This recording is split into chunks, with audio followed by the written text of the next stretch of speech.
Good evening, Weather First meteorologist Gary Frank with an update as we continue to look at cloudy conditions.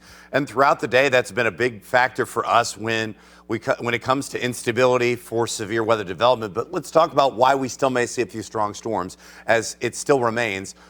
We are still under a weather alert here. So I want to prepare you for what's going on because, still temperature-wise, it's on the cooler side. There are the clouds outside, and as I show you current temperatures, look what's going on right now, and this is where the front is, the most significant factor for us. We're in the mid-70s locally, but look where the front is. It's starting to settle pretty much across the state line, right about here, and I'll draw this on there for you so you can kind of see where this front is and how it's going to impact us. But for the most part, it's right about here. And along that front, we have some development right about here.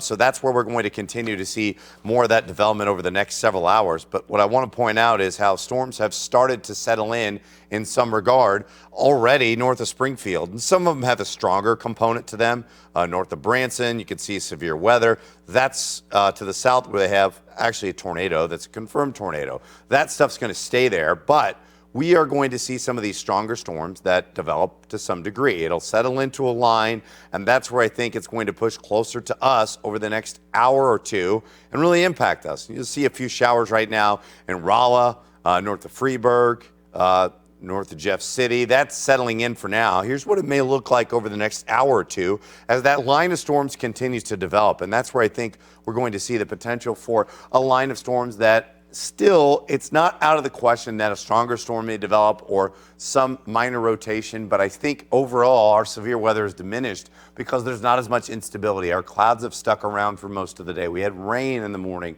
and as this pushes through, that's where we could see a minor wind threat.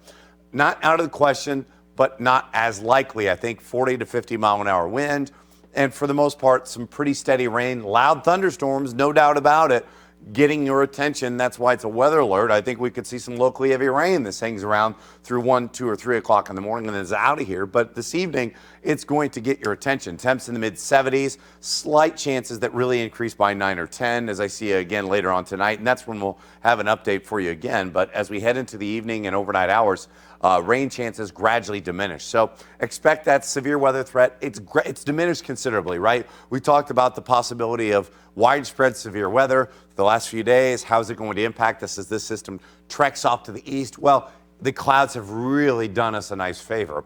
The severe weather chance isn't zero, though. It still is around, but we still have some loud thunderstorms to get through and heavy rain that still may be expected. As that rain gets out of here, though, tomorrow, it still maybe hangs around south and east, but I think for the most part, it's out of here pretty quickly. And then I think overall, the next few days are actually relatively nice. Temps in the upper 80s will dry out, will warm up. We have a few storms Thursday into early Friday, clearing out for the weekend, and then we're back into the 70s and 80s. So it's not going to cool down all that much. We'll stay above average. And we have plenty of rain chances here and there, but nothing too significant here for the next 10 days.